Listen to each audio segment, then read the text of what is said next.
Anak burung beli es batu. Assalamualaikum warahmatullahi wabarakatuh. Selamat pagi hadirin sekalian.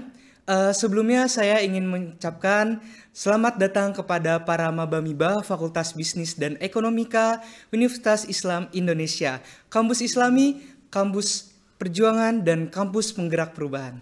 Dan tak lupa saya juga mengucapkan selamat datang kepada Bapak Bagus Panuntun MBA sebagai speaker kita pada hari ini. Puji syukur marilah kita panjatkan kehadirat Allah Subhanahu wa Ta'ala yang telah memberikan kita nikmat yang banyak sehingga kita bisa berkumpul pada hari ini. Salawat serta salam tak lupa marilah kita junjungkan kepada baginda Nabi besar kita Muhammad Sallallahu Alaihi Wasallam yang telah membawa umatnya terhindar dari zaman kebodohan.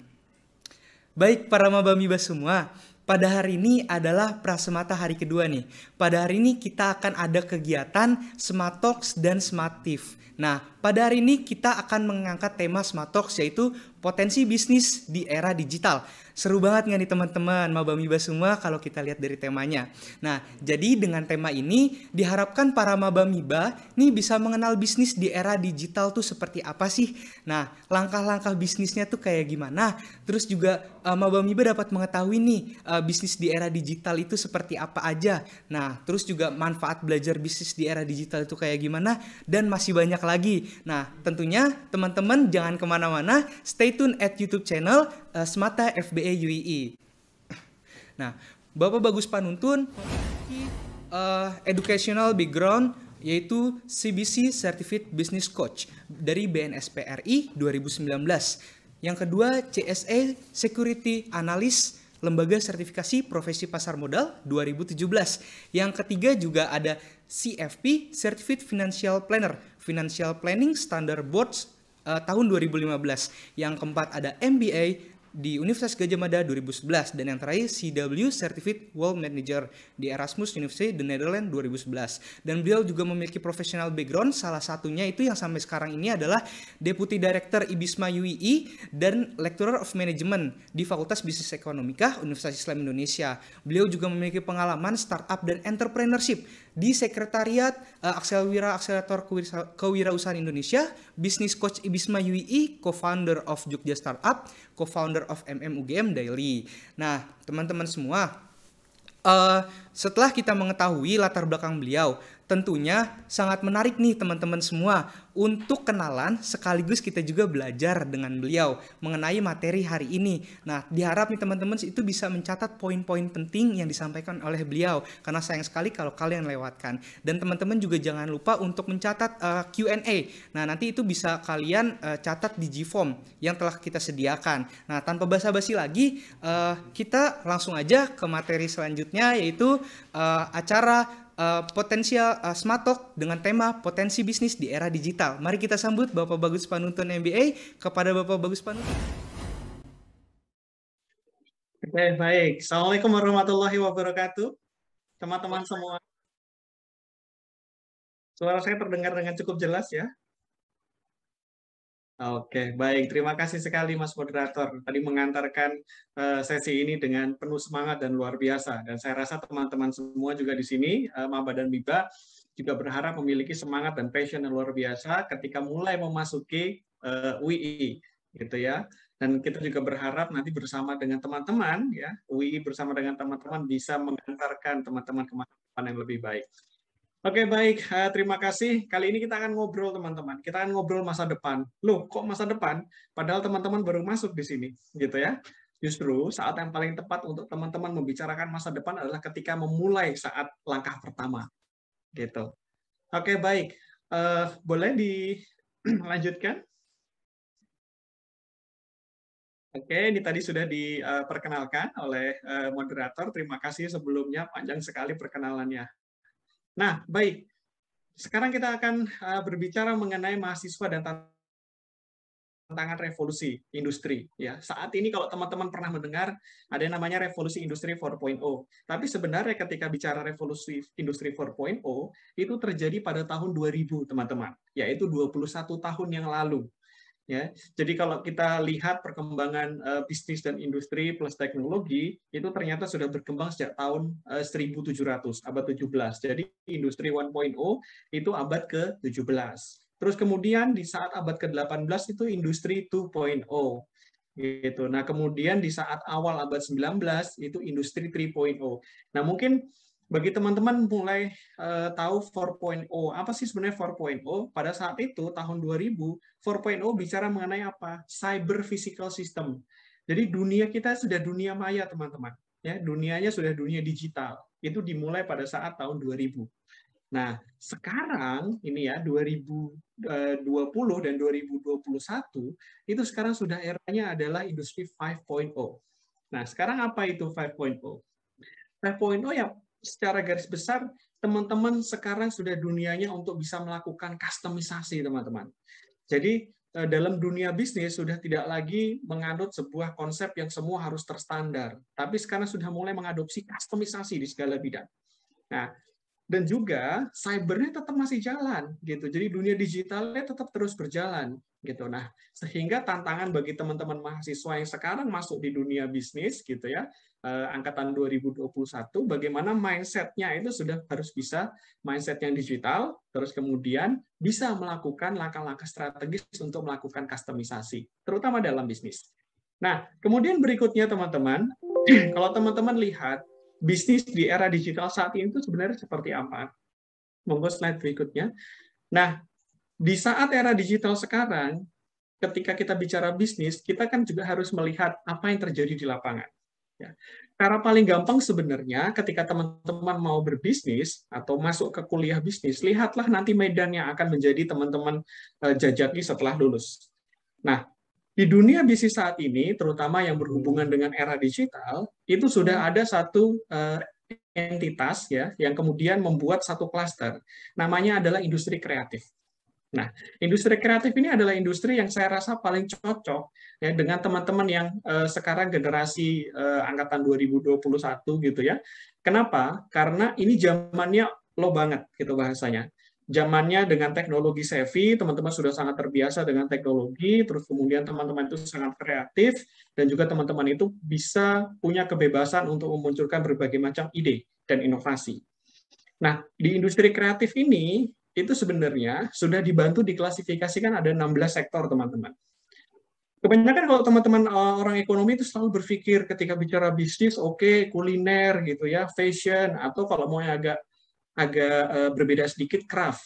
Biasanya 3 itu gitu. Tapi sebenarnya kalau teman-teman perhatikan, industri kreatif Indonesia itu ada yang lainnya. Terutama kalau teman-teman bisa lihat, di situ ada industri TV dan radio.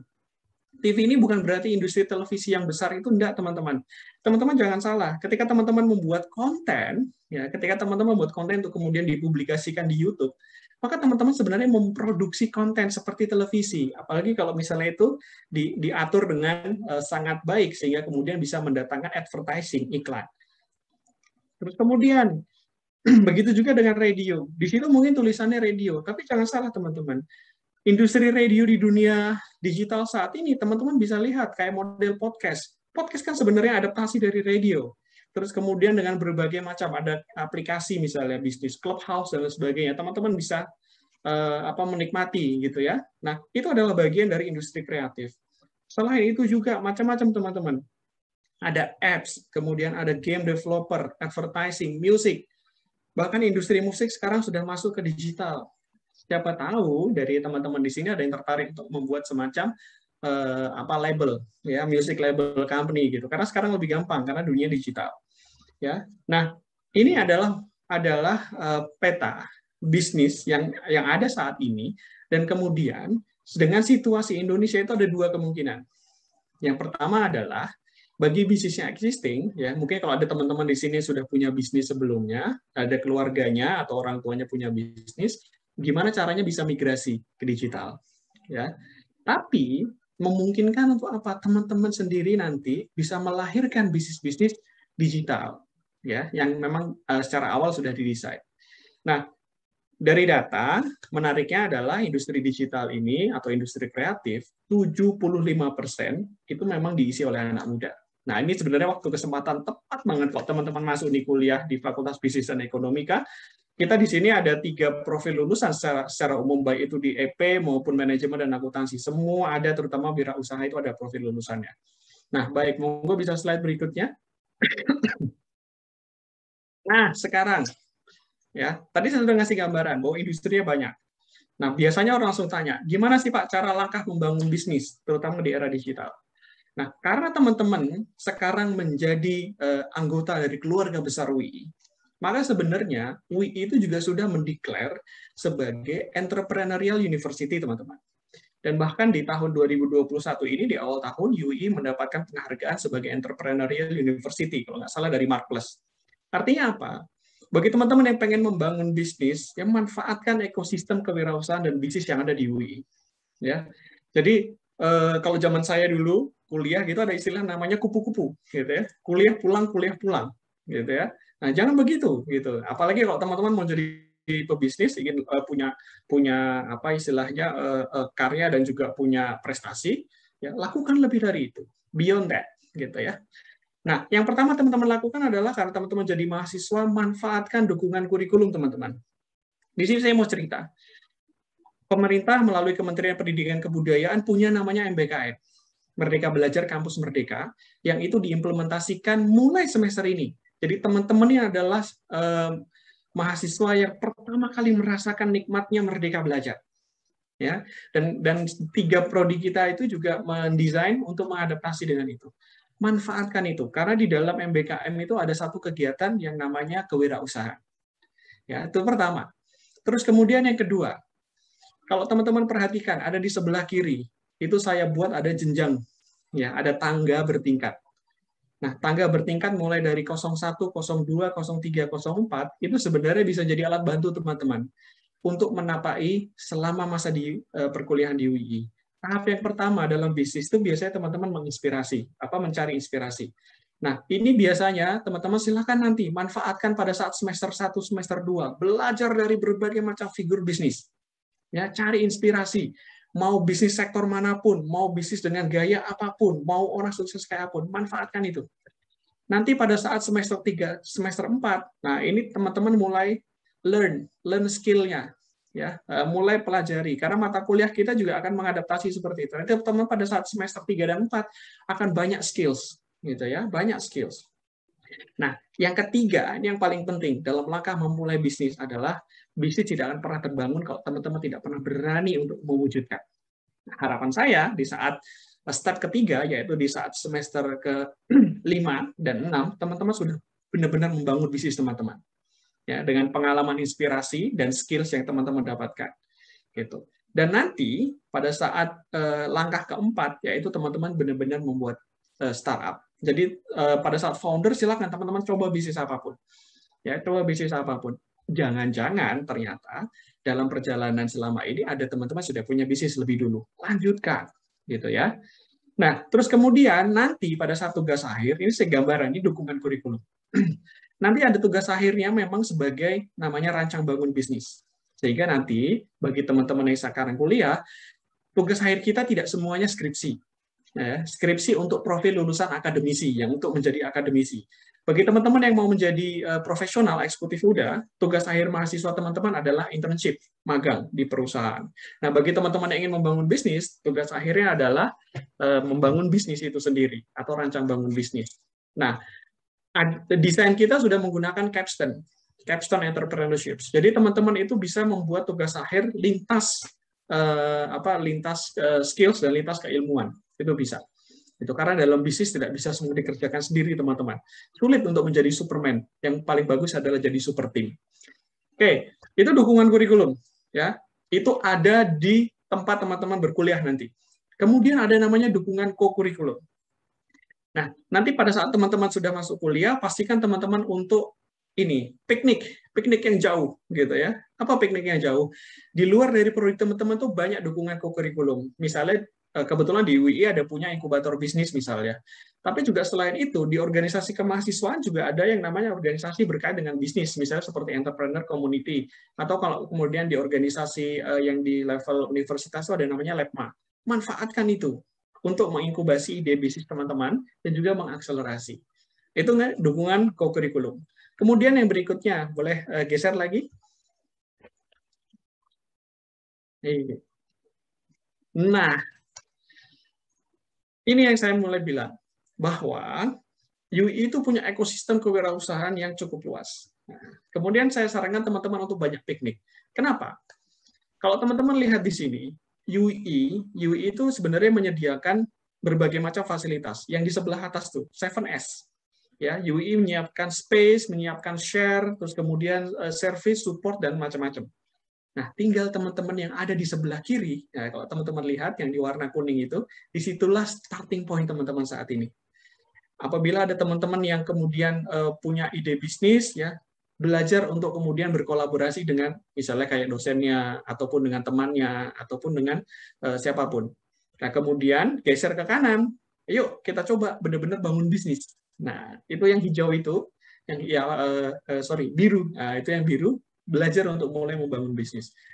Nah, biasanya nanti di semester 3-4 teman-teman akan mulai team up ya. Artinya mencari tim, mencari co-founder, mencari teman gitu ya, mitra. Nah, kalau itu sudah oke, baru manfaatkan berikutnya. Ekosistem pasti mendukung. Kita sudah siapkan teman-teman.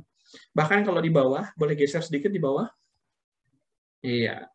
Ekosistem kita sudah menyediakan berbagai macam mitra untuk mensupport pengembangan bisnis teman-teman. Asalkan teman-teman proaktif loh ya. Ya, karena dalam dunia bisnis, teman-teman juga akan belajar banyak hal sebenarnya, termasuk kemandirian dan proaktif gitu ya, karena itu akan sangat membantu sekali nanti bagi teman-teman membangun bisnis. Nah, ini dimanfaatkan. Ya, kemudian boleh di slide berikutnya. Nah, ini dia. Ini hal yang paling menarik sebenarnya ketika saya bicara dengan mahasiswa baru gitu ya, maba dan miba. Pentingnya membangun bisnis di era digital, saya selalu bilang, yang penting start soon dan scale up. Ya, mungkin kalau sebelumnya pernah dengar di salah satu penceramah itu bicara mengenai 3M gitu ya, mulai dari yang kecil, ya, mulai dari diri sendiri, mulai saat ini. Yes, itu benar banget sebenarnya bagi dunia bisnis. Di sini teman-teman bisa lihat, ya, ada kayak semacam perjalanan naik turun. Ini adalah perjalanan, ya, perjalanan teman-teman nanti ketika menjalani bisnis. Bagi teman-teman yang sudah pernah diajak orang tuanya untuk kenal dengan bisnis ataupun aktivitas bisnis bersama orang tua, pasti juga melihat gitu ya, bisnis keluarganya mengalami ya perjalanan seperti ini. Nah, bagi teman-teman yang belum pernah punya pengalaman tersebut, don't worry, jangan khawatir. Ya, karena kita mendesain ini, unit UII itu untuk teman-teman bisa menjalani sampai minimal tahap expand, teman-teman. Jadi kalau teman-teman lihat nih ya, saya beri angka-angka di bawah gitu ya, ada 1 sampai 5 tahun, ada 5 sampai 10 tahun gitu ya. Nah, angka-angka yang ada di warna biru tersebut itu adalah angka rata-rata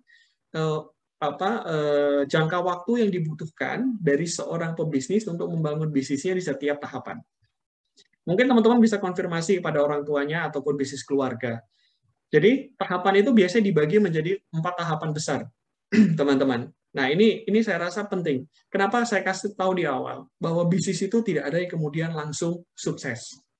Harus siap dengan naik turunnya gelombang. Iya, itu yang teman-teman perlu perhatikan. Tahapan pertama pasti adalah tahapan membangun bisnis. Ya, semua effort itu diupayakan. Bahkan kalau perlu rugi dulu, kita rugi dulu gitu ya. Itu no problem gitu. Tapi kemudian nanti tahapan kedua adalah expand, mengembangkan bisnis, ekspansi. Ya, ada yang mungkin kemudian buka cabang 1 jadi 2, 2 jadi 3 gitu ya, itu bertumbuh ekspansi. Tapi nanti ada kalanya ketemu pada titik yang stuck. Ya, growth-nya stuck. Nah, pada saat growth-nya stuck, ini adalah titik kritis buat teman-teman. Yaitu nanti biasanya akan 2 pilihan, akan tetap terus naik atau turun. Ya. Nah, terkadang itu turunnya benar-benar cukup dalam, bahkan sampai ke titik 0 lagi. Nah, itu namanya pit of despair. Nah, setelah itu mungkin teman-teman belajar dari pengalaman, ya, pebisnis bisa belajar dari pengalamannya untuk kemudian mengoptimalisasi ya sehingga mereka bisa membangun lagi. Biasanya seperti ini, teman-teman. Nah, ini kenapa saya kasih tahu di awal supaya untuk memastikan bahwa yang namanya pebisnis yang sukses itu adalah pebisnis yang akan selalu bangkit setiap kali dia jatuh. Gitu. Orang yang sukses begitu. Orang yang sukses adalah orang yang akan selalu bangkit di setiap kali dia jatuh. Karena begitu dia masuk ke pit of despair tapi dia tidak bangkit, bisakah kita bilang sukses? Belum. Ya, bukan tidak ya, tapi belum. Mungkin dia butuh waktu. Dia butuh waktu untuk istirahat, dia butuh waktu untuk relax dulu, dan kemudian dia berlari lagi. Sudah seperti itu. Nah, kalau teman-teman masuk ke bisnis digital, artinya mengoptimalisasi semua ekosistem dan resource digital yang ada saat ini, plus teman-teman sendiri, ya teman-teman sendiri sebagai digital generations, maka sebenarnya bisa loh, ya usia membangun bisnis itu seperti yang angka di bawah itu, teman-teman. Bisa memangkas lebih dari 50% waktu. Misalnya pada saat tahap membangun bisnis, biasanya kalau orang tua ataupun zaman sebelumnya itu butuh 5 tahun. Teman-teman bisa bikin dalam waktu maksimal 2 tahun. Gitu ya. Terus kemudian ekspansi. Nah, hal tersebut bisa dilakukan, kenapa? Karena dukungan teknologi sudah sangat memadai saat ini. Itu seperti itu. Jadi, kenapa ini penting untuk diketahui, supaya teman-teman bisa start lebih cepat, ya, dan juga persiapkan langkah-langkahnya itu dengan baik. Sehingga ketika teman-teman menjalani perkuliahan di UII, misalnya selama 7 semester, gitu ya, teman-teman sudah bisa atur. Ya, atur, oke, tahun pertama saya pengen punya achievement ini, tahun kedua saya punya achievement ini, tahun ketiga saya punya achievement ini. That's like a business. Itu juga bisnis seperti itu. Oke, monggo boleh slide berikutnya. Nah, saya rasa ini hal yang penting untuk teman-teman bisa bandingkan. Saya sediakan dua tabel di sini. Mungkin materi saya tidak banyak. Kita akan bisa diskusi yang lebih intens lagi ya. Jadi, manfaat belajar bisnis di era digital. Nah, kalau teman-teman lihat dari materi di sini, saya perlihatkan bahwa ada di sebelah kiri itu adalah bisnis konvensional. Yang sebelah kanan adalah bisnis digital. Ya. Nah, apa kemudian yang membedakan? Sebenarnya nggak terlalu berbeda secara knowledge, teman-teman. Tapi coba lihat, perhatikan. Pertama, ya, kalau teman-teman bicara bisnis, ya, yang pasti adalah wawasan teman-teman itu nanti akan menjadi luas. Kenapa? Enaknya menjadi anak Fakultas Bisnis dan Ekonomika, menjadi anak bisnis, dia itu bisa membisniskan semua sektor yang ada pada dasarnya. Mau bisnis di bidang kesehatan, mau bisnis di bidang teknologi, mau bisnis bidang pertanian, mau bisnis bidang apapun itu ketika bicara bisnis berarti butuh teman-teman, gitu ya. Baik itu bisnis konvensional maupun bisnis digital. Kalau teman-teman menguasai sektoralnya, gitu ya, itu jadi keunggulan teman-teman. Ya. Terus kemudian berikutnya, ketika bicara bisnis, kita yang kiri dulu misalnya, bisnis konvensional. Apa sih yang teman-teman akan dapatkan ketika teman-teman belajar?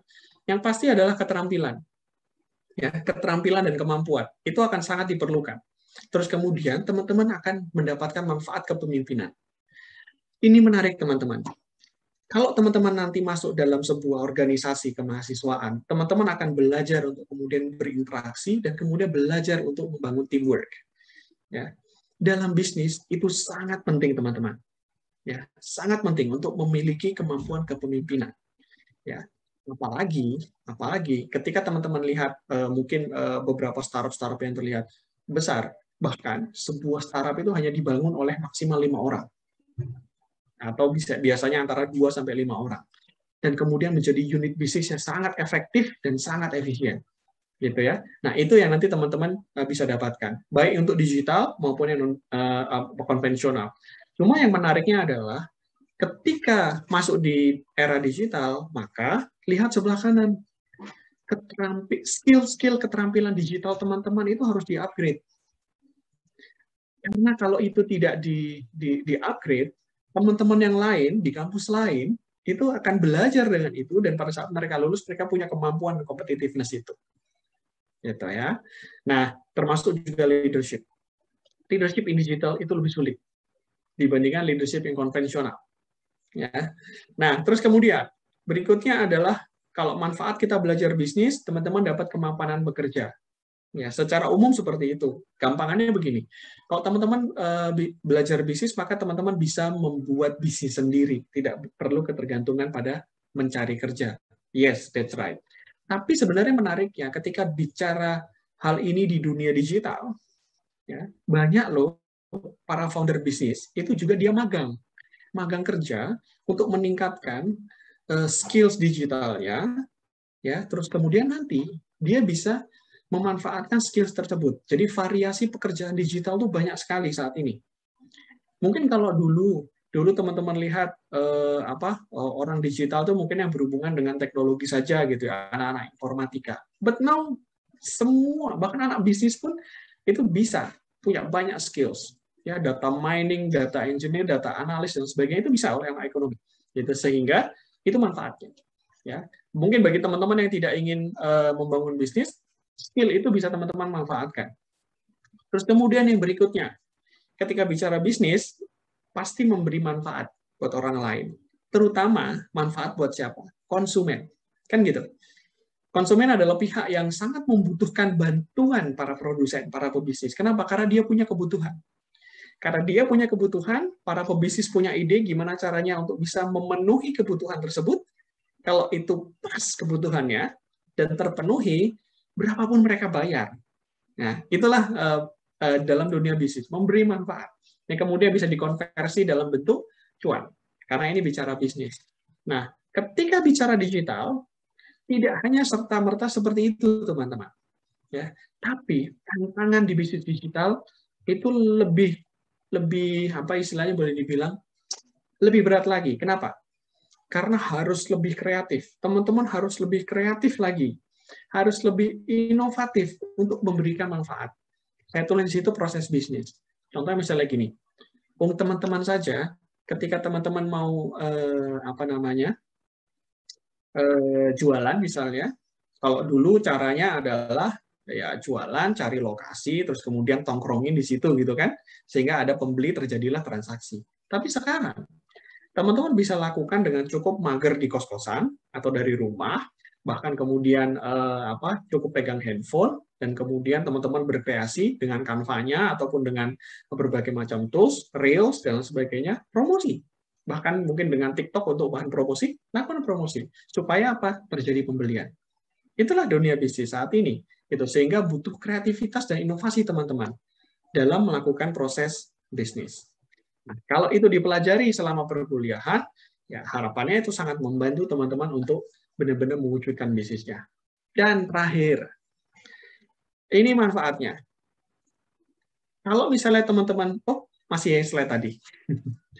Jadi dalam membangun bisnis, ada sih dulu yang kemudian sempat bicara sama saya, Pak, kira-kira kalau jadi pebisnis, saya bisa punya freedom ya, kebebasan dan lain sebagainya. Betul, punya kebebasan, atau saya tidak terikat pada jam kerja misalnya. Betul, tapi yang menarik adalah apa? Ketika teman-teman menghadapi situasi itu, kedisiplinan dan manajemen diri teman-teman untuk mengatur dirinya, itu yang paling penting. Ketika jadi pebisnis nanti misalnya teman-teman tidak ada yang ngatur, semua tergantung teman-teman. Jadi belajar untuk membangun kemampuan diri, disiplin dan manajemen diri. Itu yang diajarkan supaya teman-teman bisa menjadi wirausaha. Nah, kalau saat ini perlu ditambahkan ada yang namanya entrepreneurship spirit. Ya, jadi apa entrepreneurship spirits? Entrepreneurship spirits itu artinya teman-teman punya mindset. Mau itu nanti ya menjadi profesional ataupun mau teman-teman menjadi akademisi dan pebisnis, entrepreneurship mindset itu sangat penting. Ya, sangat penting. Di situ saya kasih catatan kecil gitu ya. Start early, start small gitu ya. Selalu berupaya. Jadi begitu punya ide, wujudkan, validasi, terus kemudian full effort di situ. Lakukan dari yang kecil dulu, nanti lama-lama gede. Yang penting hasilnya jadi. Gitu.